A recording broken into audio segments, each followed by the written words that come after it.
শুভ সকাল। ফুলের কথা বললে সবার প্রথমে গোলাপ ফুলের কথাই আমাদের মাথায় আসে।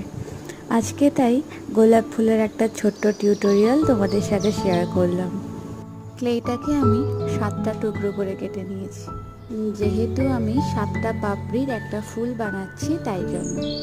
এবারে প্রথম যেই লম্বা ক্লেটা আমি বেলে নিয়েছি, এটাই প্রথমে গোলাপের ওই মাঝখানের অংশটা করার জন্য। তারপরে একে একে পাপড়িগুলোকে ঠিক এইভাবে হাত দিয়ে আলতো করে প্রেস করে লাগিয়ে দিতে হবে। খুবই সহজ সরল একটা পদ্ধতি। ফুলটা তো তৈরি হয়ে গেল, এবার তো রং করার পালা। লাল গোলাপ সবসময় আমরা দেখতে পাই, হলুদ গোলাপও খারাপ লাগে না। আমার এই হলুদ গোলাপটা তোমাদের কেমন লেগেছে অবশ্যই জানাবে। আজকের মতো আসি, দেখা হচ্ছে পরবর্তী ভিডিওতে।